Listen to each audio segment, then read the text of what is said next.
Kryetari i Partisë Demokratike Sali Berisha dje prezantoi kandidatët për deputet në zgjedhjet e 11 majit në Fier. Berisha u bëri thirrje demokratëve të injorojnë akuzat e kryeministrit Rama dhe në javët që kanë mbetur për të bërë fushat të shpërndajnë programin e Partisë Demokratike.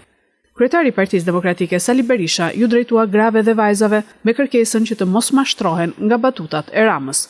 E thash dhe e them, ne do fillojmë nga digniteti njerëzor, po se lëndon asgjë më shumë dignitetin, se sa skamja që detyron të numërosh kafshatën.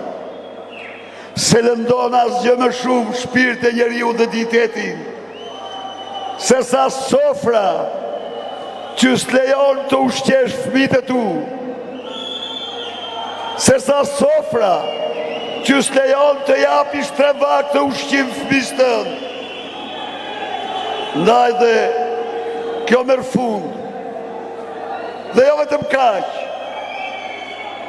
Rrogat minimale do t'jenë brenda 3 muajve 100 ditë e para 500 euro.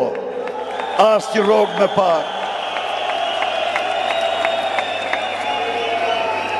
Berisha hodhi akuza edhe ndaj drejtueses politike të Partisë Socialiste në Fier, Belinda Ballukut, duke thënë se mashtron për vota.